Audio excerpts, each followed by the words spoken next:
2004 വാജ്പേയിയുടെ നേതൃത്വത്തിലുള്ള BJP government രണ്ടാം ഊഴം തേടിക്കൊണ്ട് തെരഞ്ഞെടുപ്പിനെ നേരിട്ടു. BJPയുടെ നേതൃത്വത്തിലുള്ള ഗവൺമെന്റിന് രണ്ടാം ഊഴം സമ്മാനിച്ചാൽ ഉണ്ടാകാനിടയുള്ള പ്രത്യാഘാതം,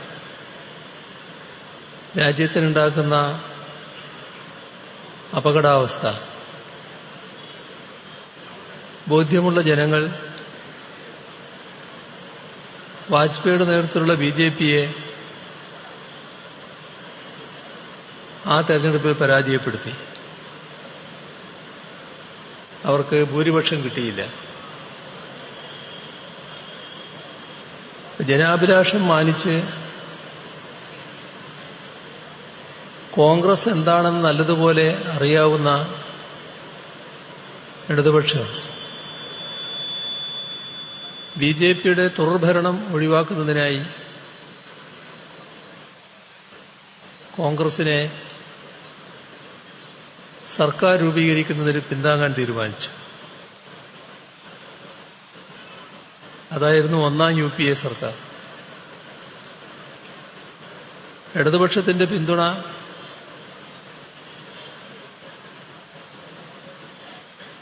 ആ സർക്കാരിന്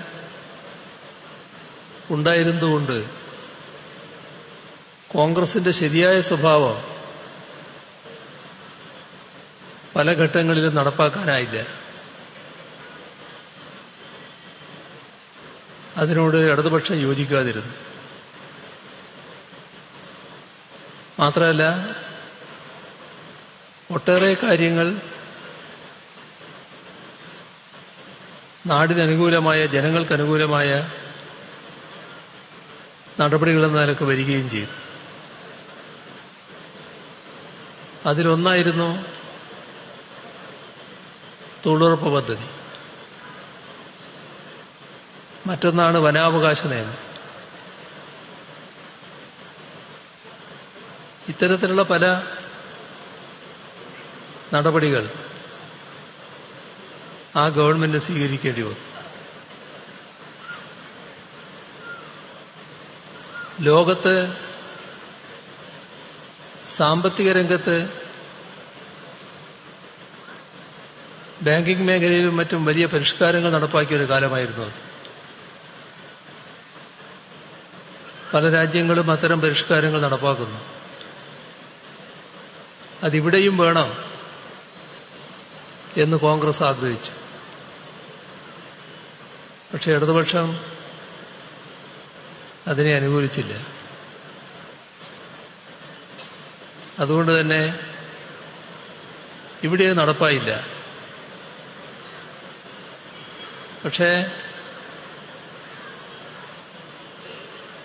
ലോകത്ത് വലിയ രാജ്യങ്ങളിലൊക്കെ, അമേരിക്ക അടക്കമുള്ള വൻ രാഷ്ട്രങ്ങളിൽ ബാങ്കിംഗ് സ്ഥാപനങ്ങളും ധനകാര്യ സ്ഥാപനങ്ങളും തകർന്നു വീണു. അപ്പോൾ നമ്മുടെ രാജ്യത്തെ ബാങ്കിംഗ് സ്ഥാപനങ്ങൾക്ക് ഒരു പോറലുമേറ്റില്ല. അത് നേരത്തെ പരിഷ്കരണത്തിന് കോൺഗ്രസ് ശ്രമിച്ചെങ്കിലും അത് സമ്മതിക്കാത്തതിന്റെ ഭാഗമായിരുന്നു. ഏതായാലും അതിന്റെ ഗുണം പൊതുവിൽ രാജ്യത്തിന് കിട്ടി. പൊതുവെ ഇത്തരം നടപടികൾ രാജ്യത്തിന്, ജനങ്ങൾക്ക് അനുകൂലമായതുകൊണ്ട് ജനങ്ങളിൽ നിന്ന് വലിയ എതിർപ്പ് ആ ഗവൺമെന്റ് ഉണ്ടായില്ല. പക്ഷെ അപ്പോഴേക്കും ഈ ഇടതുപക്ഷത്തിന്റെ പിന്തുണ ഒരു പൊല്ലാപ്പായിട്ടാണ് കോൺഗ്രസ് എന്ന് കണ്ടത്. അതുകൊണ്ട് തന്നെ അവര് അതൊഴിവാക്കുന്നതിനുള്ള നടപടികൾ സ്വീകരിച്ചു. ഇടതുപക്ഷത്തിന്റെ പിന്തുണയില്ലാതെയാണ് പിന്നീടുള്ള തെരഞ്ഞെടുപ്പിനെ നേരിട്ടത്. തെരഞ്ഞെടുപ്പിനെ നേരിട്ടെങ്കിലും ഇടതുപക്ഷത്തിന്റെ പിന്തുണ ഇല്ലെങ്കിലും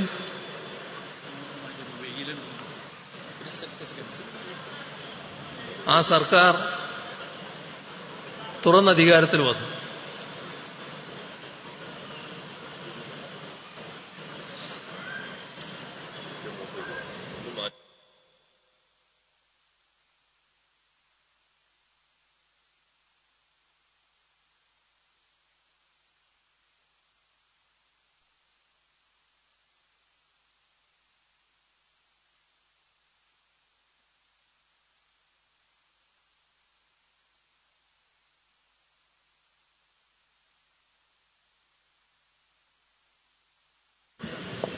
കുറച്ച് മുമ്പിൽ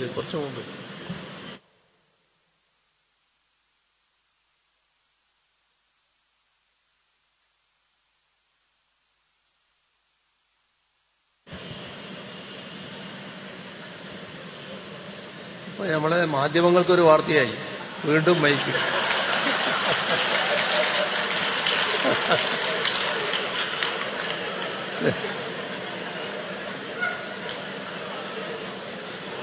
ഈ ഗവൺമെന്റ് വീണ്ടും അധികാരത്തിൽ വന്നു. അത്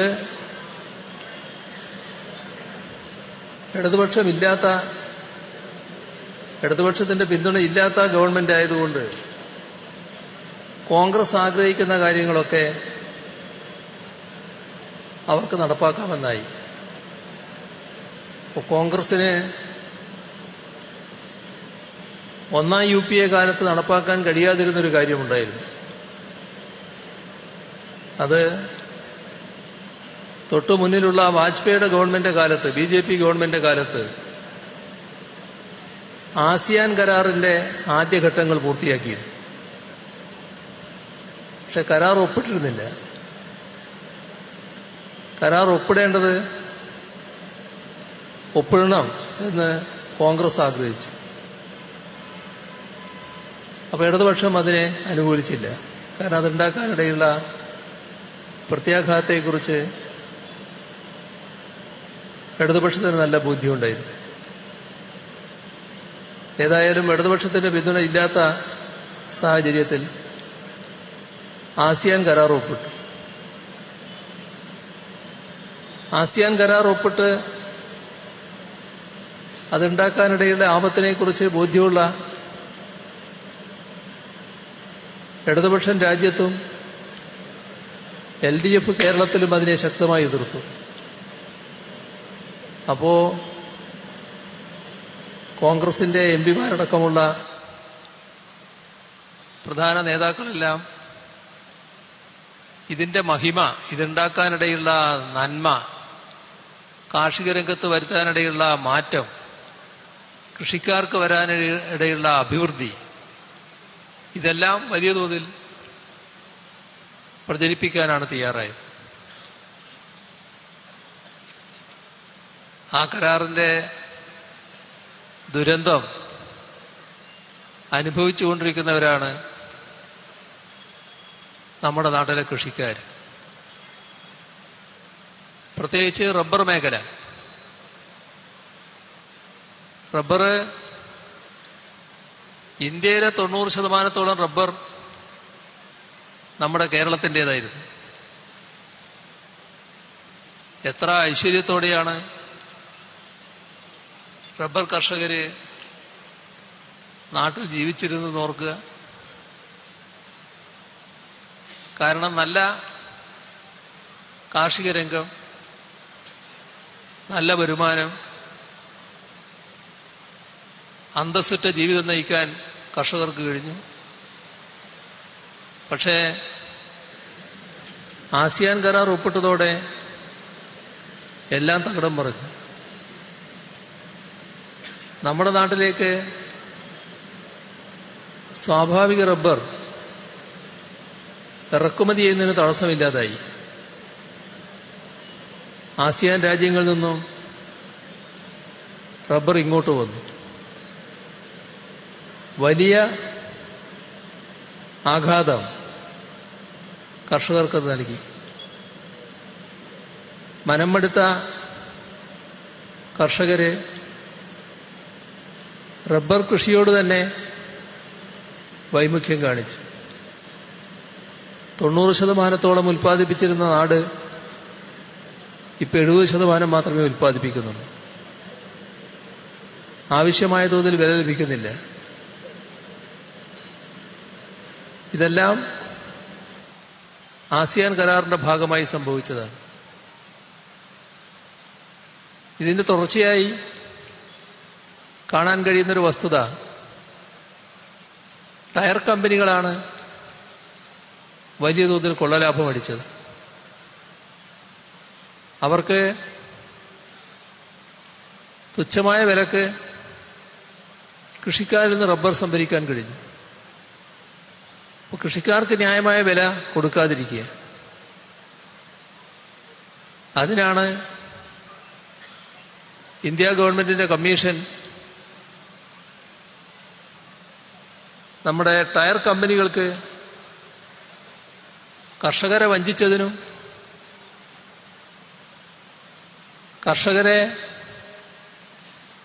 കർഷകർക്ക് ന്യായമായ വില നൽകാതിരുന്നതിനും പിഴയിട്ടത്.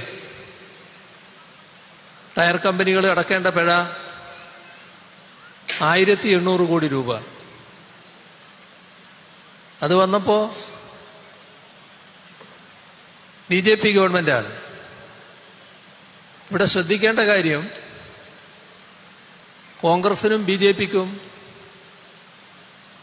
ഇത്തരം കാര്യങ്ങളിൽ ഒരേ നയമാണ്. അതുകൊണ്ട് തന്നെ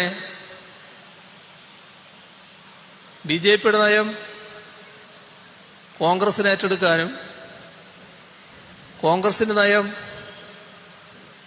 BJPക്ക് അതേ രീതിയിൽ തുടരാനും വിഷമമില്ല. ആസിയാൻ പ്രശ്നത്തിൽ അതാണ് കണ്ടത്. ഈ വിധി വന്നിട്ടും ആ പിഴ ഈടാക്കാനുള്ള നടപടിയല്ല ഗവൺമെന്റ് സ്വീകരിച്ചത്. യഥാർത്ഥത്തിൽ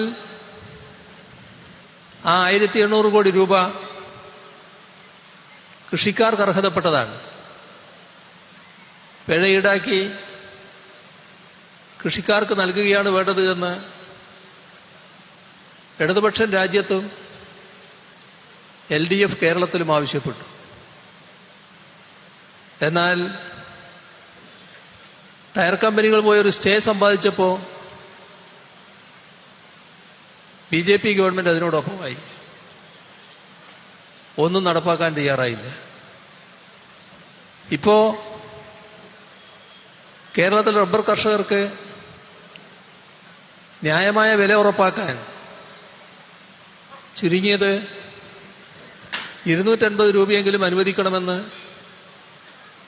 കേരള സംസ്ഥാനം കേന്ദ്ര ഗവൺമെന്റിനോട് ആവശ്യപ്പെട്ടു. കേന്ദ്ര ഗവൺമെന്റ് അതിന് സന്നദ്ധമല്ല. അത്തരമൊരു ഘട്ടത്തിലാണ് കഴിഞ്ഞ ബജറ്റിൽ 180 രൂപയായി വർദ്ധിപ്പിക്കാൻ സംസ്ഥാന സർക്കാർ തീരുമാനിച്ചത്. ഇവിടെ റബ്ബർ കർഷകരുടെ തകർച്ച പരിഹരിക്കുന്നതിനുള്ള ഒരു നടപടിയും സ്വീകരിക്കാൻ BJP ഗവൺമെന്റ് സന്നദ്ധമല്ല. ആസിയാൻ കരാർ നടപ്പാക്കിയതിലൂടെ കോൺഗ്രസ് നേതൃത്വം കൊടുത്ത ഗവൺമെന്റാണ് കർഷകരെ ഈ രീതിയിൽ തകർത്തത്. അതേ നയം തന്നെയാണ് BJP സർക്കാരും പിന്തുടർന്നത്. ഇത് കർഷകരുടെ ഒരു പ്രശ്നമേ ആകുന്നുള്ളൂ. നമുക്കറിയാം, ഒന്നാം UPA ഗവൺമെന്റ് അന്നത്തെ കാർഷിക മേഖലയിലുള്ള പ്രശ്നങ്ങൾ കണ്ടുകൊണ്ട് കർഷകരുടെ പ്രശ്നങ്ങൾ പഠിക്കാൻ ഒരു കമ്മീഷൻ വേണമെന്ന് കണ്ടു. അതും ഇടതുപക്ഷത്തിന്റെ നിർബന്ധമായിരുന്നു. അങ്ങനെയാണ് സ്വാമിനാഥൻ കമ്മീഷൻ നിയോഗിക്കപ്പെട്ടത്. 2-3 വർഷം കൊണ്ട് സ്വാമിനാഥൻ കമ്മീഷൻ റിപ്പോർട്ട് സമർപ്പിച്ചു. ആ റിപ്പോർട്ട് രണ്ടാം UPA ഗവൺമെന്റ് കയ്യിലാണ് കിട്ടിയത്. അവരുടെ തന്നെ സർക്കാരാണ് ഇടതുപക്ഷത്തിന്റെ അഭിപ്രായം മാനിച്ച് സ്വാമിനാഥൻ കമ്മീഷനെ നിയോഗിച്ചിരുന്നത്.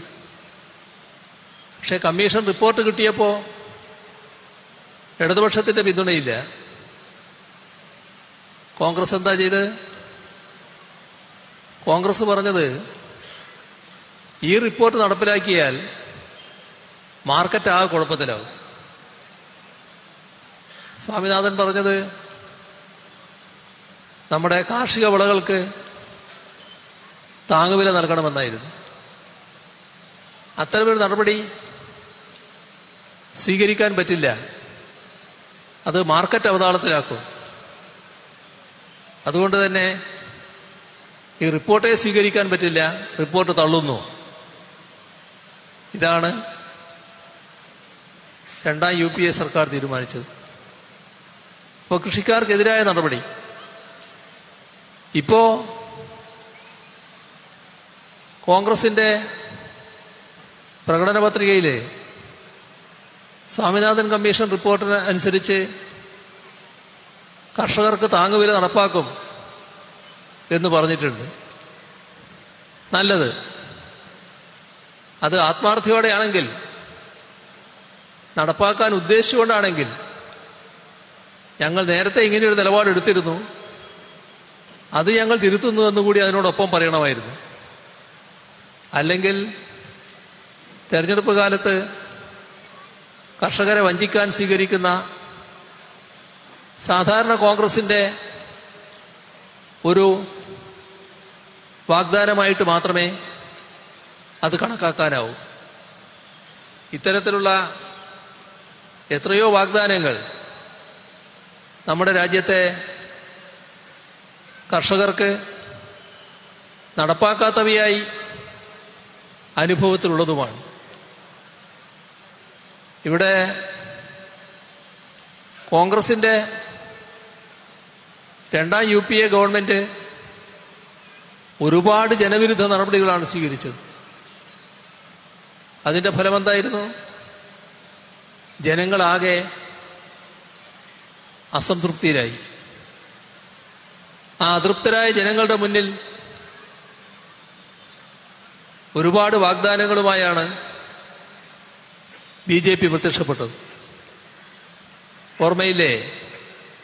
ഓരോ ആളുടെ അക്കൗണ്ടിലും 15 ലക്ഷം രൂപ വരാൻ പോവുകയാണെന്ന് പറഞ്ഞ കാര്യം. അങ്ങനെ എന്തെല്ലാം വാഗ്ദാനങ്ങൾ. അപ്പോ നല്ല രീതിയിൽ BJPയുടെ ഗവൺമെന്റ് ഇപ്പോൾ നിലനിൽക്കുന്ന പ്രശ്നങ്ങൾ പരിഹരിക്കും എന്ന പ്രതീക്ഷയോടെ രാജ്യത്തിന്റെ പല ഭാഗങ്ങളിലും BJPയും കോൺഗ്രസും ഏറ്റുമുട്ടുകയായിരുന്നു. കോൺഗ്രസിനെ 5 വർഷക്കാലത്തെ അനുഭവത്തിന്റെ അടിസ്ഥാനത്തിൽ ഉപേക്ഷിച്ച് BJPയെ സ്വീകരിക്കാൻ 2014 ജനങ്ങൾ തയ്യാറായി. 2014 BJP ഗവൺമെന്റ് തെരഞ്ഞെടുപ്പിൽ അധികാരത്തിൽ വന്നതോടെ അതിനു മുൻപ് പറഞ്ഞ എല്ലാ വാഗ്ദാനങ്ങളും അവർ മറന്നു. അവർ നടപ്പാക്കിയതെന്താ? അവരുടെ നയം തന്നെ. പക്ഷേ ആ നയവും അതിന് മുൻപുള്ള 5 വർഷക്കാലം കോൺഗ്രസ് നടപ്പാക്കിയ നയവും തമ്മിൽ ഒരു വ്യത്യാസവും ഇല്ല. കാരണം രണ്ടു കൂട്ടരുടെയും നയം ഒന്നാണ്. അതുകൊണ്ട് തന്നെ തീവ്രമായ ദുരിതത്തിലേക്ക് നമ്മുടെ രാജ്യത്തിലെ ജനങ്ങൾ തള്ളിവിട്ടു. ഇതാണ് ഉണ്ടായത്.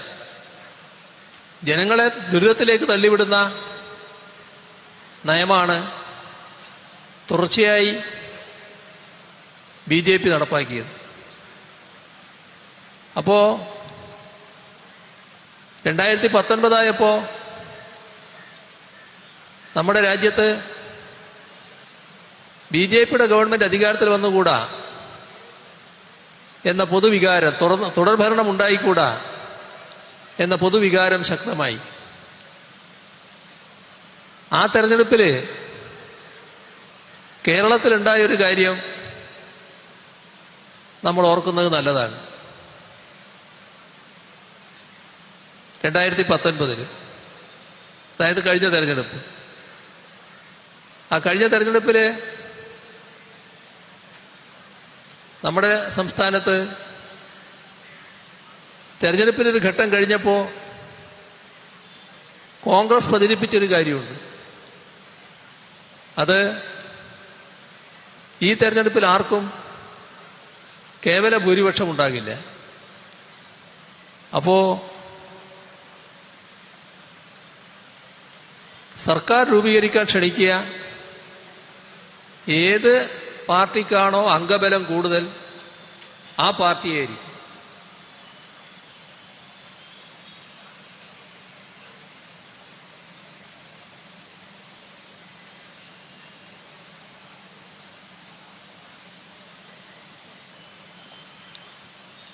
രാഹുൽ ഗാന്ധി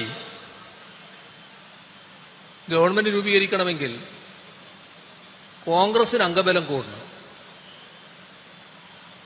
അപ്പൊ എല്ലാവരും കോൺഗ്രസിന് വോട്ട് ചെയ്യണം. നമ്മള് മലയാളികള് ശുദ്ധമനസ്കരാണല്ലോ.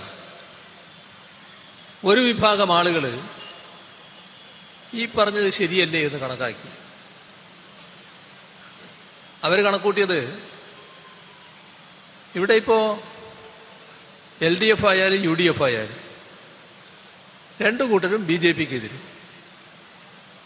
പക്ഷേ സർക്കാർ രൂപീകരിക്കണമെങ്കിൽ കോൺഗ്രസിന്റെ അംഗബലം കുറയാൻ പാടില്ലല്ലോ. അതുകൊണ്ട് ഈ തെരഞ്ഞെടുപ്പിൽ കോൺഗ്രസ് പോകുന്നതല്ലേ നല്ലത്. ഒരു വിരോധവും LDF-നോടുള്ളത് കൊണ്ടല്ല അങ്ങനെ ഒരു നിലപാടെടുത്തത്. രാജ്യത്തിന്റെ അന്തരീക്ഷത്തിൽ BJP ഒഴിവാക്കാൻ ഇതല്ലേ നല്ലത് എന്നവർ ചിന്തിച്ചു. അങ്ങനെയാണ് 2019 നമ്മുടെ കേരളത്തില് വലിയ തോതിൽ UDF-ന് ജയിച്ചു വരാൻ കഴിഞ്ഞതും LDF-ന് കനത്ത തിരിച്ചടിയേറ്റതും. അതിൻ്റെ അനുഭവം കേരളത്തിൽ നിന്ന് ഇത്തരത്തിലൊരു വിജയം കോൺഗ്രസിന് UDF-ന് സമ്മാനിക്കുന്നതിന് ഇടയാക്കിയ നാട്ടുകാരും വോട്ടർമാരും പിന്നീടുള്ള ഈ 5 വർഷക്കാലവും വിവിധ ഘട്ടങ്ങളിൽ വലിയ മനോവേദന അനുഭവിച്ചു എന്നുള്ളതാണ്.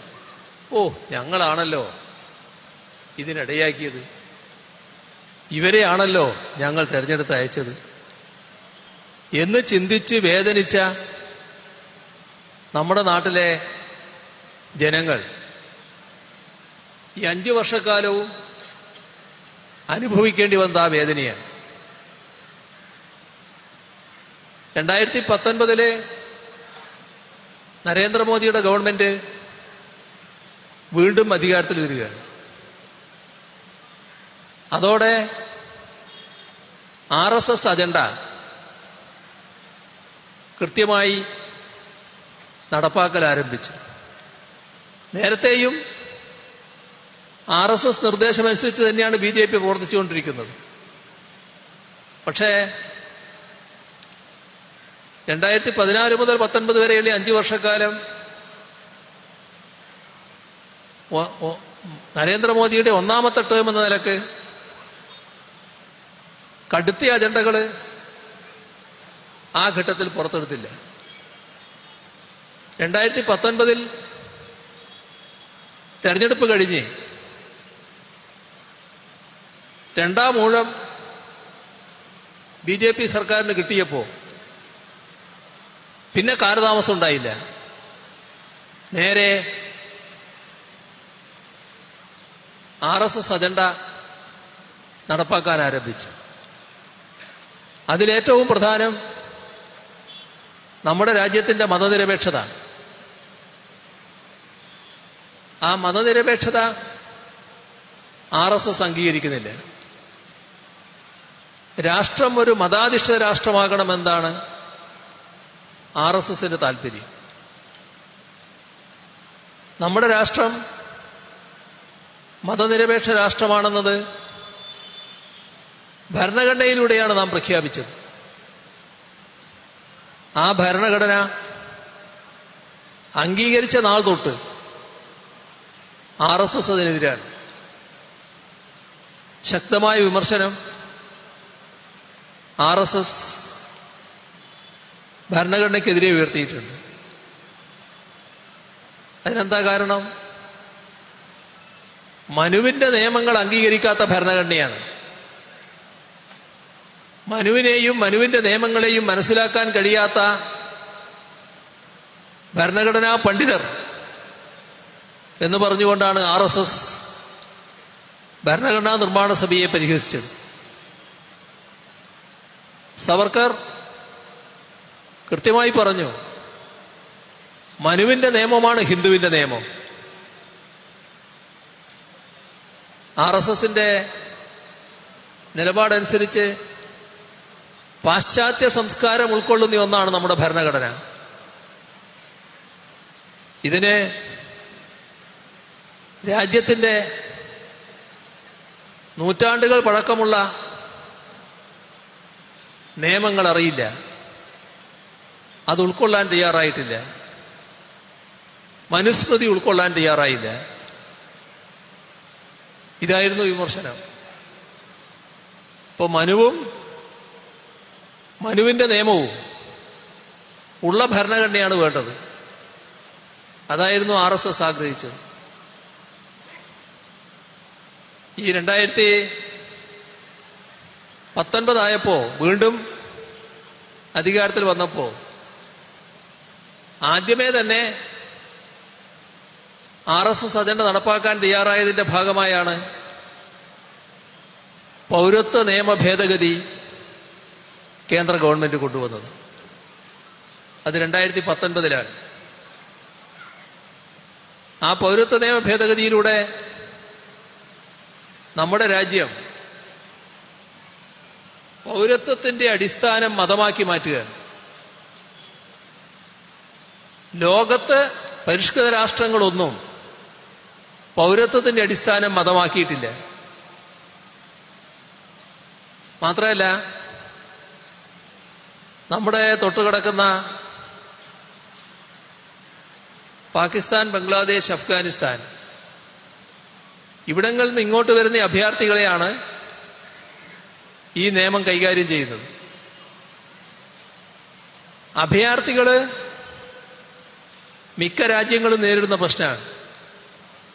ഒരു പരിഷ്കൃത രാജ്യവും അഭയാർത്ഥികളെ മതാടിസ്ഥാനത്തിൽ സമീപിക്കുന്നില്ല. മതപരമായി വിവേചനം അഭയാർത്ഥികളോട് കാണിക്കുന്നില്ല. പക്ഷെ നമ്മൾ ഈ പൗരത്വ നിയമ ഭേദഗതിയിലൂടെ അഭയാർത്ഥികളെ മതപരമായി വേർതിരിക്കുന്നു. അതിൽ 6 കൂട്ടർക്ക് പൗരത്വത്തിന് അവകാശമുണ്ട്. മുസ്ലിം അടക്കമുള്ള വിഭാഗങ്ങൾക്ക് പൗരത്വത്തിന് അവകാശമില്ല. രാജ്യത്തിലെ പ്രബലമായ മതന്യൂനപക്ഷമായ മുസ്ലിമിനെ പൗരത്വത്തിലേക്ക് അർഹതയില്ലാത്തവരാക്കി മാറ്റുന്നതിനാണ് ഈ നിയമം കൊണ്ടുവന്നത് എന്നതാണ് പൊതുവെ ഉയർന്ന വിമർശനം. ഇക്കാര്യത്തിൽ പ്രതിഷേധങ്ങൾ ഉയർന്നു. എല്ലാവരും ശ്രദ്ധിച്ച കാര്യമായിരിക്കും. പ്രതിഷേധം അന്താരാഷ്ട്ര തലത്തിൽ ഉയർന്നു. നമ്മുടെ രാജ്യത്തിന്റെ ഏറ്റവും അടുത്ത സുഹൃത്ത് രാഷ്ട്രങ്ങൾ വരെ ഇന്ത്യയെ അപലപിച്ചു. ഇന്ത്യ രാജ്യത്തെ അമേരിക്കയുടെ തന്ത്രപരമായി സഖ്യശക്തിയാക്കി മാറ്റിയതാണ് മോദിയുടെ സർക്കാർ. അമേരിക്ക ഏറ്റവും ആഗ്രഹിക്കുന്ന ഒരു കാര്യമാണ് ഇന്ത്യയെ പോലെ ഒരു രാജ്യത്തെ പൂർണ്ണമായി തങ്ങളുടെ വരുതിയിൽ കിട്ടുന്നത്. പക്ഷേ അമേരിക്ക ഇതിനെ അനുകൂലിച്ചില്ല, ഇന്ത്യയുടെ നിലപാടിനെ അപലപിച്ചു, ലോകരാഷ്ട്രങ്ങൾ അപലപിച്ചു, ഐക്യരാഷ്ട്രസഭ പോലുള്ള ലോക സംഘടനകൾ അപലപിച്ചു. നമ്മുടെ രാജ്യത്ത് കനത്ത പ്രതിഷേധമുയർന്നു. ഡൽഹി വലിയ പ്രതിഷേധം. ഇതിൽ ശ്രദ്ധിക്കേണ്ട ഒരു കാര്യമുണ്ട് കേട്ടോ. ദേശീയ നേതാക്കൾ പലരും അറസ്റ്റ് ചെയ്യപ്പെട്ടു. ഡൽഹി പ്രക്ഷോഭത്തിലെ 2 കമ്മ്യൂണിസ്റ്റ് പാർട്ടികളുടെ ജനറൽ സെക്രട്ടറിമാര്, സീതാറാം യെച്ചൂരിയും ഡി രാജയും, അതേപോലെ പ്രകാശ് കാരാട്ട്, ബൃന്ദ കാരാട്ട്, ബിനോയ് വിശ്വം, അങ്ങനെ ഒരു വലിയ നിര അറസ്റ്റ് ചെയ്യപ്പെട്ടു. ഏതെങ്കിലും കോൺഗ്രസ്സുകാരനെ ആ പട്ടികയിൽ എവിടെയെങ്കിലും കണ്ടോ? എന്തേ കോൺഗ്രസ് ഇല്ലാത്തത്? എന്തുകൊണ്ടാണ് ആ പ്രതിഷേധത്തിൽ നിന്ന് കോൺഗ്രസ് ഒഴിഞ്ഞു നിന്നത്?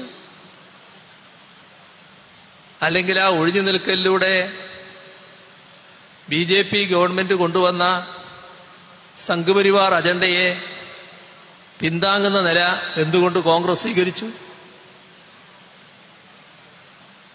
വീണ്ടും പ്രക്ഷോഭം കനത്തു. അപ്പോ ഡൽഹിയിലെ പലയിടങ്ങളിൽ പ്രക്ഷോഭകർക്ക് നേരെ സംഘപരിവാർ ആക്രമണം. ആ ഇരകൾക്ക്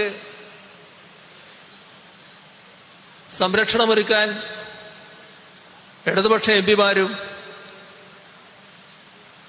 ഇടതുപക്ഷ നേതാക്കളുമാണ് ഓടിയെത്തിയത്. ആ കേസുകളിൽ കുറ്റപത്രം സമർപ്പിച്ചപ്പോ സീതാറാം യെച്ചൂരിയുടെ പേര് കുറ്റപത്രത്തിൽ, ഏതെങ്കിലും കോൺഗ്രസ്സുകാരുടെ പേര് കുറ്റപത്രത്തിൽ എവിടെയെങ്കിലും കണ്ടോ ആരെങ്കിലും? എന്തേ അവരെവിടെയും ഇല്ലാതിരുന്നത്? അവരുടെ നയം ഇതിനോടൊപ്പം ഇല്ല എന്തായിരുന്നു? ഇതിനോടൊപ്പം നിന്ന കേരളത്തിലെ കോൺഗ്രസിന് പറ്റിയ അക്കടിയുണ്ട്.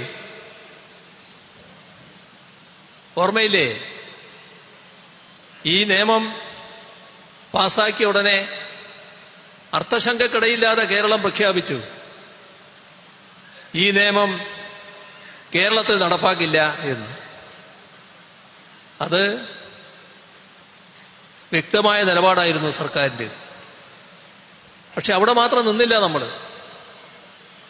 നമ്മുടെ നാട് ജാതിഭേദവും മതദ്വേഷവും ഏതുമില്ലാതെ സർവരും സോദരത്വേന വാഴുന്ന നാടാണ്.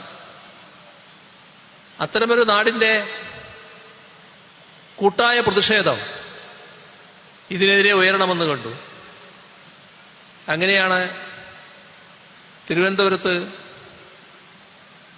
പാളയം രക്തസാക്ഷി മണ്ഡപത്തിൽ വലിയൊരു പ്രതിഷേധ കൂട്ടായ്മ സംഘടിപ്പിച്ചത്.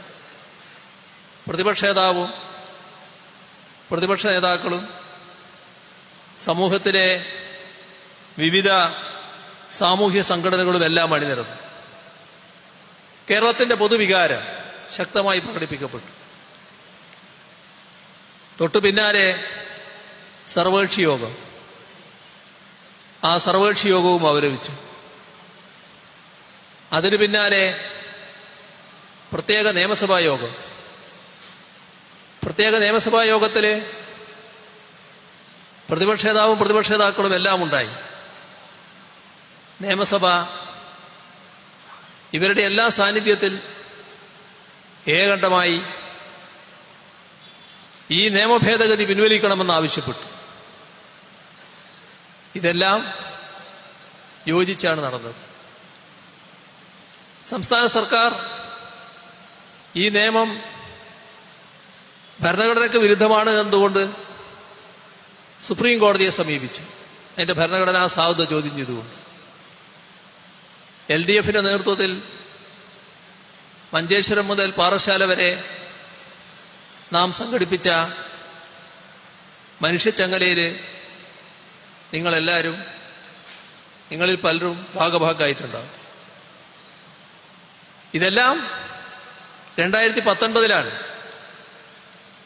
2019 ഉടനെ ഇവിടെ തെരഞ്ഞെടുപ്പൊന്നും വരുന്നില്ല. ഇപ്പൊ ചിലര് എന്തോ തെരഞ്ഞെടുപ്പ് വന്നുകൊണ്ട് ഞങ്ങൾ ഈ പൗരത്വ നിയമം എന്നിങ്ങനെ പറഞ്ഞുകൊണ്ടിരിക്കുകയാണെന്നാണ്. ഏത് തെരഞ്ഞെടുപ്പ് കണ്ടിട്ടാണ് 2019 ഈ നിലപാടെടുത്തത്? ഏത് തെരഞ്ഞെടുപ്പിനെ കണ്ടിട്ടാണ് ഇടതുപക്ഷ നേതാക്കള് അറസ്റ്റ് ചെയ്യപ്പെട്ടത്, ആ പ്രക്ഷോഭത്തിൽ പങ്കാളിയായത്? ഇതെല്ലാം എതിർക്കേണ്ടതിന് എതിർക്കുക എന്നുള്ളതാണ്. നമ്മുടെ ഭരണഘടനയുടെ സത്തയാണ് ഇല്ലാതാക്കുന്നത്. മതനിരപേക്ഷതയാണ് ഇല്ലാതാക്കാൻ നോക്കുന്നത്. അപ്പൊ അതിനെ ചോദ്യം ചെയ്യുക എന്നത് മതനിരപേക്ഷത സംരക്ഷിക്കാൻ ആഗ്രഹിക്കുന്ന ആരും ചെയ്യേണ്ട കാര്യമാണ്. അതാണ് നമ്മൾ ചെയ്തത്. പക്ഷേ കോൺഗ്രസ് ഈ ഒരു ഘട്ടം കഴിഞ്ഞപ്പോ ഞങ്ങള് ഇനി അങ്ങോട്ട് ഒരു യോജിച്ച പ്രക്ഷോഭത്തിനുമില്ല എന്ന് പറഞ്ഞു. മാത്രമല്ല, ഒരു നിയമസഭ പ്രമേയം പാസ്സാക്കിയതുകൊണ്ട് കേന്ദ്ര ഗവൺമെന്റ് അംഗീകരിച്ച നിയമം നടപ്പാകാതിരിക്കുകയോ? ആരാ ചോദിച്ചത്? അന്നത്തെ KPCC പ്രസിഡന്റ്. അതിന്റെ തുടർച്ചയായിട്ടാണ് പറഞ്ഞത് ഞങ്ങൾ യോജിച്ച പ്രക്ഷോഭത്തിനില്ല. എന്താ കാരണം? യോജിച്ച പ്രക്ഷോഭത്തിന് അവരെ ക്ഷണിച്ച സർക്കാരിന്റെ ഭാഗത്ത് എന്തെങ്കിലും പിഴവുകൾ പറ്റിയോ? ആ യോജിപ്പിന് തടസ്സമായ എന്തെങ്കിലും നിലപാട് സർക്കാർ എടുത്തോ? സംസ്ഥാന സർക്കാർ? എങ്കിലവരത് പറയുമായിരുന്നു. ഒന്നും ഇതേവരെ പറഞ്ഞിട്ടില്ല. ഒറ്റ കാരണേ ഉള്ളൂ, അവരംഗീകരിക്കാൻ ബാധ്യപ്പെട്ട കേന്ദ്ര കോൺഗ്രസ് നേതൃത്വം നിങ്ങൾ ഈ പ്രക്ഷോഭത്തിന്റെ ഭാഗമായത് ശരിയല്ല, ഉടനെ പിൻവാങ്ങണം എന്നവരോട് ആവശ്യപ്പെട്ടിട്ടുണ്ടാകാം. അതൊരു അനുമാനം മാത്രമാണ്. ആ ആവശ്യത്തിന്റെ ഭാഗമായി അവര് പിൻവാങ്ങുന്നു. കോൺഗ്രസ് രാജ്യവ്യാപകമായി ഈ നിലപാടാണ് സ്വീകരിച്ചത്. പോട്ടെ, ഇതെല്ലാം 4 വർഷം മുൻപുള്ള കാര്യം. ഇപ്പോ 4 വർഷം കഴിഞ്ഞു. ഈ തെരഞ്ഞെടുപ്പ് പടിവാതിൽക്ക് നിൽക്കുമ്പോഴാണ് കേന്ദ്ര സർക്കാർ ഈ പൗരത്വ നിയമ ഭേദഗതി നടപ്പിലാക്കാനുള്ള അതിന്റെ ചട്ടങ്ങൾ പ്രസിദ്ധീകരിക്കുന്നത്. രാജ്യത്തെല്ലാവരും പ്രതിഷേധിച്ചു. കോൺഗ്രസിന്റെ ശബ്ദം ആരെങ്കിലും കേട്ടോ? കോൺഗ്രസിന് പ്രതികരണമുണ്ടായോ? കോൺഗ്രസിന്റെ പ്രസിഡന്റിനോട് മാധ്യമപ്രവർത്തകർ ഒരു ദിവസം ചോദിച്ചു. സന്ധ്യ കഴിഞ്ഞപ്പോഴാണ് ചോദ്യം, എന്താണ് ഇതിന്റെ പ്രതികരണമെന്ന്. അപ്പൊ അദ്ദേഹത്തിന്റെ മറുപടി, രാത്രി ആലോചിച്ച് പറയാം. എത്ര പരിഹാസ്യമാണെന്ന് നോക്കണം. ഇതല്ലേ കോൺഗ്രസിന്റെ നില? രാഹുൽ ഗാന്ധി വിശദമായ യാത്ര, രാജ്യത്തും ലോകത്തുമുള്ള എല്ലാ കാര്യങ്ങളെക്കുറിച്ചും അഭിപ്രായം പറയുന്നുണ്ട്. ഇതിനെപ്പറ്റി മാത്രം അഭിപ്രായം പറയില്ല, അഭിപ്രായമേ ഇല്ല. എന്താണ് അങ്ങനെ?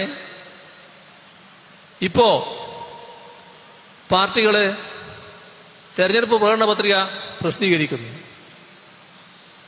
എല്ലാ പാർട്ടികളും പ്രസിദ്ധീകരിച്ചു. കമ്മ്യൂണിസ്റ്റ് പാർട്ടികൾ പ്രസിദ്ധീകരിച്ച പ്രകടന പത്രികയിൽ ഈ പൗരത്വ നിയമ ഭേദഗതി റദ്ദ് ചെയ്യും എന്ന അർത്ഥശങ്കക്കിടയില്ലാതെ പറഞ്ഞു. കോൺഗ്രസ് ഒന്നും പറയാൻ തയ്യാറില്ല. ഒന്നും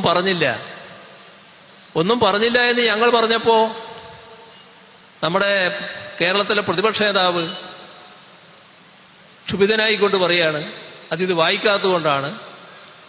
ഇന്ന പേജില് ഈ ഭാഗം പറഞ്ഞിട്ടുണ്ട്, ഇന്ന ഖണ്ഡികയിൽ പറഞ്ഞിട്ടുണ്ട് എന്നൊക്കെ അദ്ദേഹം പറഞ്ഞു. അദ്ദേഹം പറഞ്ഞത് വിശ്വസിച്ചിട്ടോ അല്ലെങ്കിൽ അദ്ദേഹവും മലയാള മനോരമയും കൂടി ചേർന്നോ എങ്ങനെയാണെന്നറിയില്ല. മലയാള മനോരമ അടുത്ത ദിവസം ഫ്രണ്ട് പേജില് ബാനർ ഹെഡിങ്ങിൽ അദ്ദേഹത്തിന്റെ വർത്തമാനം കൊടുത്തു. ഇത് വായിക്കാത്തതുകൊണ്ടാണ് ഇങ്ങനെ പറഞ്ഞത്. അപ്പൊ ആ ദിവസം പത്രക്കാരെ കാണുമ്പോൾ ആ പ്രകടന പത്രിക ഞാൻ എടുത്ത് കാണിച്ചു. മാത്രമല്ല ഈ പറഞ്ഞ പേജ് എടുത്തു. ആ പേജിലെ അദ്ദേഹം പറഞ്ഞ ഖണ്ഡിക എടുത്തു. CAA പൗരത്വ നിയമ ഭേദഗതി എന്ന ഒരു വാക്ക് ആ പ്രകടന പത്രികയിലില്ല. ഇത് കോൺഗ്രസ് നിലപാടാണ്. പിന്നെ എന്തിനാണ് നിങ്ങൾ ആളെ പറ്റിക്കാൻ വേണ്ടി അതുണ്ട് എന്ന് പറയുന്നത്? ഉണ്ടെങ്കിൽ നല്ലത് തന്നെ, പക്ഷെ ഉണ്ടായില്ലാലോ, ഇല്ലാലോ. എന്തുകൊണ്ടാണ് പറയാൻ പറ്റാത്തത്? ഇതാരുടെ അജണ്ടയാ? RSSന്റെയും സംഘപരിവാറിന്റെയും അജണ്ടയാണ്. അപ്പൊ സംഘപരിവാർ മനസ്സ് വരുന്നവർക്കാണ് അതിനെ എതിർക്കാൻ പറ്റാതിരിക്കുക. ആ സംഘപരിവാർ മനസ്സ് കോൺഗ്രസിന് നല്ലതുപോലെ വന്നിരിക്കുന്നുവെന്നാണ് ഇത് കാണിക്കുന്നത്. അതല്ലേ വസ്തുത? നമ്മുടെ സംസ്ഥാനത്ത് നിന്ന് 2019 തെരഞ്ഞെടുക്കപ്പെട്ടു പോയ സംഘം ഇപ്പൊ അവര് 18 UDFകാരും 2 LDFകാരും. ആലപ്പുഴയിലെ ആരിഫും കോട്ടയത്തെ തോമസ് ചാഴിക്കാടനുമാണ് LDFിലുള്ളത്. ഈ 18 അംഗ സംഘം ഇക്കാര്യത്തിൽ പ്രതികരിച്ചോ? നമ്മുടെ നാടിന്റെ ശബ്ദമല്ലേ ഈ ഘട്ടത്തിൽ വേണ്ട രീതിയിൽ വരാതിരുന്നത്? ഈ പറഞ്ഞ ഡൽഹിയിലെ പ്രക്ഷോഭ സ്ഥലത്തൊക്കെ ഇടതുപക്ഷ എംപിമാര് പോകുമ്പോ ഈ 18 അംഗ സംഘത്തെ ആരെങ്കിലും കണ്ടോ?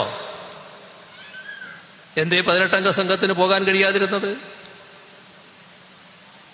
ഇവിടെ നാം കാണേണ്ട ഒരു കാര്യം, RSS അവരുടെ അജണ്ട അനുസരിച്ച് ന്യൂനപക്ഷങ്ങളെ പൊതുവിലാണ് രാജ്യത്തിന്റെ ആഭ്യന്തര ശത്രുക്കളായി കാണുന്നത്. ചില ഘട്ടത്തിൽ ചിലർക്ക് നേരെയുള്ള നടപടി കനക്കും. അതിലൊന്നായിരുന്നു മണിപ്പൂരിലെടുത്താണ് ഉണ്ടായത്. മണിപ്പൂരില് വംശഹത്യയുടെ അടുത്ത് കാര്യങ്ങൾ എത്തിയല്ലോ. അതെന്താ കാര്യം? ഒരു പ്രത്യേക മതവിഭാഗത്തിൽ വിശ്വസിക്കുന്നവരായി പോയി എന്നുള്ളത് കൊണ്ടല്ലേ ആക്രമിക്കപ്പെട്ടത്? ഈ രാജ്യത്തിലെ ന്യൂനപക്ഷ വിഭാഗമാണ് ക്രൈസ്തവര്. ക്രൈസ്തവരായി പോയതുകൊണ്ട് ആക്രമിക്കപ്പെടുന്ന അവസ്ഥയല്ലേ മണിപ്പൂരിലുണ്ടായത്? ഇത്തരം കാര്യങ്ങള് RSS അജണ്ട അനുസരിച്ച് നടക്കുകയാണ്. അതിന്റെ ഭാഗമായി പല ഘട്ടങ്ങളിൽ ന്യൂനപക്ഷം ആക്രമിക്കപ്പെട്ടിട്ടുണ്ട്. ഏറ്റവും രൂക്ഷമായ രീതിയിലുള്ള ആക്രമണം അടുത്ത കാലത്ത് മണിപ്പൂരിലുണ്ടായി. രാജ്യത്തിന്റെ പല ഭാഗങ്ങളിൽ ന്യൂനപക്ഷ വിഭാഗമായ മുസ്ലിം ആക്രമിക്കപ്പെട്ടതും നമ്മുടെ രാജ്യത്തിന്റെ അനുഭവമാണ്. ഇതുമായി ബന്ധപ്പെട്ട് നമ്മുടെ കത്തോലിക്ക സഭയുടെ മുഖപ്രസിദ്ധീകരണമായ സത്യദീപത്തിൽ വന്ന മുഖലേഖനം നാം ഓർക്കേണ്ടതാണ്.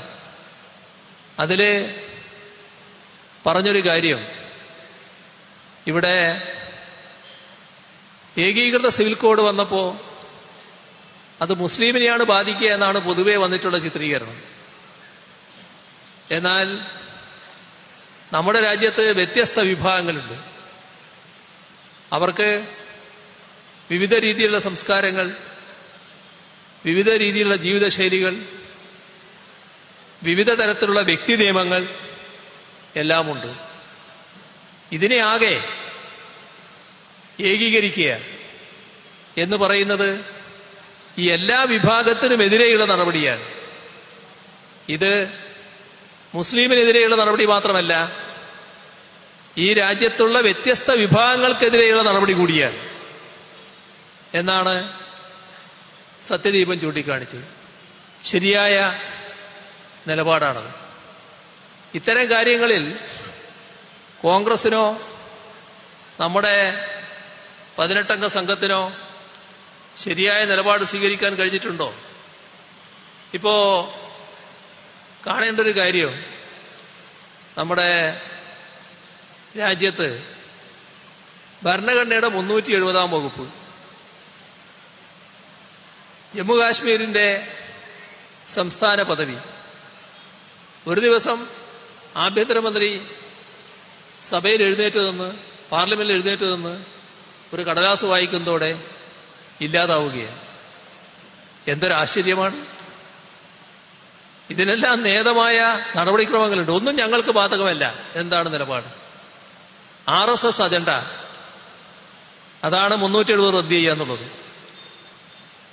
ആ സംസ്ഥാനത്തിന്റെ സംസ്ഥാന പദവിയും എടുത്തു കളയുന്നു. ശക്തമായ പ്രതിഷേധം ഉയരണ്ടേ? ഉയർന്നോ കോൺഗ്രസിൽ നിന്ന്? സാങ്കേതികമായി എതിർത്തു എന്നുള്ളതല്ല പ്രശ്നമാണ്. ഉയരേണ്ട രീതിയിൽ ശബ്ദമുയർന്നോ ഈ പ്രശ്നത്തിന്റെ പ്രാധാന്യമനുസരിച്ച്? നമ്മുടെ 18 സംഘത്തെ എവിടെയെങ്കിലും കണ്ടോ? ഇതാണ് നാം ചിന്തിക്കേണ്ട കാര്യം. NIA ഭേദഗതി, ആ നിയമം കൂടുതൽ കരുതേയമാക്കാനാണ്, കൂടുതൽ ശക്തിപ്പെടുത്തുക. കോൺഗ്രസ് എതിർത്തോ? നമ്മുടെ 18 സംഘത്തിൽ ആരെങ്കിലും ഉണ്ടായോ എതിർക്കാൻ? ലോക്സഭയിൽ ആകെ ഉണ്ടായത് 6 പേരാണ്. അതിലൊന്ന് ആലപ്പുഴയിലെ ആരിഫായിരുന്നു. ഇതല്ലേ വസ്തുത? UAPA നിയമം അതൊരു കരിനിയമമാണ്. അതിനെ കൂടുതൽ കരിനിയമമാക്കാനുള്ള ഭേദഗതി കൊണ്ടുവന്നു. ഈ നിയമങ്ങളുടെയൊക്കെ ഭേദഗതി ആരെ ഉദ്ദേശിച്ചാണെന്ന് എല്ലാവർക്കും അറിയാലോ. കോൺഗ്രസ് ആരെ കൂടെ നിന്നു? BJPയുടെ കൂടെ നിന്നു. ഈ 18 സംഘം അതേ നില. ഇതല്ലേ നമ്മുടെ രാജ്യത്തിന്റെ അനുഭവം? സംഘപരിവാർ മനസ്സിനോടൊപ്പം നിൽക്കുന്ന നിലപാട് കോൺഗ്രസിന്റെ ഭാഗത്ത് നിന്ന് നമ്മൾ ഇവിടുന്ന് പോയ 18 അംഗ സംഘത്തിന്റെ ഭാഗത്ത് നിന്ന്. ഇനി കേരളം നേരിട്ട പ്രശ്നങ്ങൾ. കേരളം ഒരുപാട് പ്രശ്നങ്ങളാണല്ലോ നേരിട്ടത്. നമ്മുടെ ഏതെങ്കിലും പ്രശ്നത്തിൽ കേരളത്തോടൊപ്പം നിന്നോ? കേരളത്തിന് അർഹതപ്പെട്ടത് നിഷേധിക്കും അതിന്റെ കൂടെ നിന്നോ? നമ്മുടെ നാടിന്റെ എന്തെല്ലാം പ്രശ്നങ്ങൾ, ഏതെല്ലാം തരത്തിലുള്ള ദുരന്തം, മഹാപ്രളയവും അതിരൂക്ഷമായ കാലവർഷക്കെടുതിയും കോവിഡും, അങ്ങനെ എന്തെല്ലാം. നാടിനെ സഹായിക്കണ്ടേ? അർഹതപ്പെട്ട സഹായം നിഷേധിക്കല്ലേ ചെയ്തത്? അതിനെ ചോദ്യം ചെയ്യാൻ കോൺഗ്രസ് ഉണ്ടായോ? നമ്മളോ? സംസ്ഥാന ഗവൺമെന്റ് ആ ഘട്ടത്തിൽ എല്ലാവരെയും ചേർത്ത് പിടിക്കാനാണ് ശ്രമിച്ചത്. നമ്മുടെ കേരളത്തിൽ വന്ന് ജോലി ചെയ്യുന്ന അതിഥി തൊഴിലാളികൾക്കടക്കം ആ ഘട്ടത്തിൽ പൂർണ്ണമായ സംരക്ഷണമൊരുക്കാനാണ് സംസ്ഥാന സർക്കാർ നടപടിയെടുത്തത്. അതിൻ്റെ എല്ലാം എത്രയോ ദൃശ്യങ്ങളടങ്ങുന്ന ഒരു സ്ഥലമാണ് പെരുമ്പാവൂർ. എന്തുകൊണ്ടാണ് ഇപ്പൊ ഞാനത് ഓർക്കുന്നത്? ആ സംസ്ഥാനത്തെ എങ്ങനെയെല്ലാം ബുദ്ധിമുട്ടിക്കാൻ പറ്റും എന്നല്ലേ കേന്ദ്ര ഗവൺമെന്റ് നോക്കിയത്? നിങ്ങൾ ശരിയല്ല ചെയ്യുന്നത് എന്ന് പറയാൻ ഈ 18 സംഘം ഉണ്ടായോ? ഏതെങ്കിലും ഘട്ടത്തിലുണ്ടായോ? നമ്മളെ നാടിനെ സാമ്പത്തികമായി ഞെരുക്കുന്നു,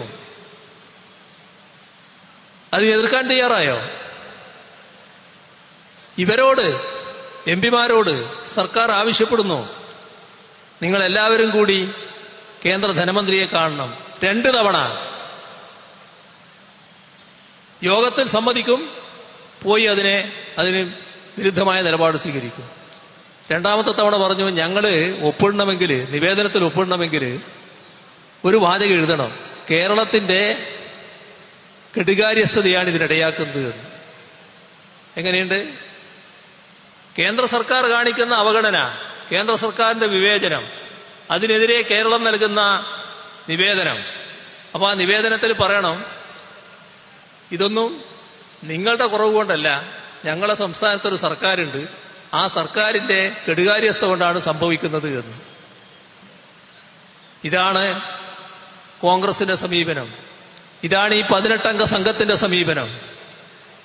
ഇപ്പൊ നാം കൊടുത്ത സുപ്രീം കോടതിയിൽ കൊടുത്ത കേസ്, സുപ്രീം കോടതിക്ക് അതിന്റെ ശരി ബോധ്യപ്പെട്ടു. സുപ്രീം കോടതി പറഞ്ഞു, കേരളം പറയുന്നത് ന്യായമല്ലേ? ആ 13,000-ലധികം കോടി രൂപ നിങ്ങൾ കൊടുക്കേണ്ടതല്ലേ? കൊടുക്കണമത് എന്ന് നിർദ്ദേശിച്ചു.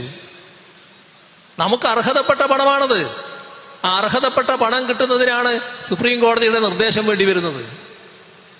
അവസാനം സുപ്രീം കോടതി നിങ്ങൾ കേരളം ഉന്നയിച്ച പ്രശ്നം വളരെ ഗൗരവമുള്ളതാണ്, ഞങ്ങൾ ഇതേവരെ കടക്കാത്ത മേഖലകൾ ഇതിലുണ്ട്, സുപ്രീം കോടതി വ്യക്തത വരുത്താത്ത മേഖലകൾ, അതുകൊണ്ട് തന്നെ ഇത് ഗൗരവമായി പരിശോധിക്കേണ്ടതുണ്ട്. ഇത് 5 അംഗ ഭരണഘടനാ ബെഞ്ചിന് വിടുന്നു. യഥാർത്ഥത്തിൽ ഇവിടുത്തെ UDFന്റെ മുഖത്തേറ്റ അടിയാണ് സുപ്രീം കോടതിയുടെ സമീപനം. അതല്ലേ വസ്തുത? എന്തെങ്കിലും മാറ്റമുണ്ടോ ഇതേവരെ? ഇതാണ് നമ്മുടെ 18 അംഗ സംഘത്തിന്റെ സമീപനം എന്ന് നാം ഓർക്കണം. രാജ്യത്തിന്റെ പ്രശ്നങ്ങളിൽ, സംസ്ഥാനത്തിന്റെ പ്രശ്നങ്ങളിൽ എല്ലാം അവർ BJPയോടൊപ്പമാണ് നിന്നത്. BJPക്ക് ഒരു കേരള വിരുദ്ധ സമീപനം, UDFനും ഇവിടുത്തെ 18 അംഗ സംഘത്തിനും കേരള വിരുദ്ധ സമീപനം. ഇതാണ് കേരളമാകെ ഇപ്പോ ജനങ്ങൾ വിലയിരുത്തുന്നത്. അതിന്റെ ഭാഗമായി വല്ലാത്തൊരു വികാരത്തിലാണ് കേരളത്തിലെ ജനങ്ങളുള്ളത്. ആ വികാരം കേരളമാകെ എല്ലാ മണ്ഡലങ്ങളിലും കാണാൻ കഴിയും. അത് UDF വിരുദ്ധ സമീപനം സ്വീകരിക്കുന്നവർക്കെതിരെയുള്ള വികാരമാണ്. അവരോടുള്ള പ്രതിഷേധമായിട്ടാണത് ഉയർന്നു വരുന്നത്. അതേസമയം LDFന് അനുകൂലമായ ശക്തമായ തരംഗമായി എല്ലാ മണ്ഡലങ്ങളിലും ഇത് ഉയരുന്നത് കാണാൻ കഴിയും. അത്തരമൊരു തെരഞ്ഞെടുപ്പാണിത്. ആ തെരഞ്ഞെടുപ്പിന്റെ ഭാഗമായി ഈ മണ്ഡലത്തിൽ LDFന്റെ സ്ഥാനാർത്ഥിയായി ഞങ്ങൾ നിർത്തിയിരിക്കുന്നത് പരിണിതപ്രജ്ഞനായ സഖാവ് രവീന്ദ്രനാഥിനെയാണ്. രവീന്ദ്രനാഥിനെ ആർക്കും പരിചയപ്പെടുത്തേണ്ട കാര്യമില്ല, എല്ലാവർക്കും അദ്ദേഹത്തെക്കുറിച്ച് അറിയാവുന്നതാണ്. അദ്ദേഹത്തിന്റെ നിലപാടുകളിലുള്ള തെളിമയും ആശയ വ്യക്തതയും എല്ലാവർക്കും ബോധ്യമുള്ളതാണ്. ഒരു കാര്യത്തിലും ആശയക്കുഴപ്പമുണ്ടാവില്ല. ഇന്നത്തെ രാജ്യത്തിന്റെ അന്തരീക്ഷത്തിൽ നല്ല ആശയ വ്യക്തതയും നിലപാടിൽ തെളിമയുമുള്ളവരെയാണ് ജനങ്ങൾക്ക് വേണ്ടത്. അത്തരമൊരു സ്ഥാനാർത്ഥിയെ തന്നെയാണ് ഏറ്റവും മികവാർന്ന രീതിയിൽ ഞങ്ങളിവിടെ അവതരിപ്പിച്ചിരിക്കുന്നത്. ഇതേവരെയുള്ള അദ്ദേഹത്തിന്റെ പൊതുപ്രവർത്തനം എല്ലാവരും അംഗീകരിക്കുന്ന ഒന്നാണ്. സ്ഥാനാർത്ഥിത്വം വന്നു കഴിഞ്ഞപ്പോൾ തന്നെ കക്ഷിഭേദമന്യേ എല്ലാ വിഭാഗത്തിലും പെട്ടവർ അദ്ദേഹത്തെ മനസ്സാ പിന്താങ്ങിക്കഴിഞ്ഞു. അതുകൊണ്ട് തന്നെ സഖാവ് C. രവീന്ദ്രനാഥിന്റെ ചിഹ്നമായ അരിവാൾ ചുറ്റിക നക്ഷത്രത്തിൽ വോട്ട് രേഖപ്പെടുത്തി വലിയ ഭൂരിപക്ഷത്തോടെ ഇവിടുത്തെ പ്രതിനിധിയായി പാർലമെന്റിലേക്ക് അദ്ദേഹത്തെ അയക്കുക എന്ന് അഭ്യർത്ഥിച്ചുകൊണ്ട് അവസാനിപ്പിക്കുന്നു. നിങ്ങൾക്ക് എന്റെ അഭിവാദ്യങ്ങൾ.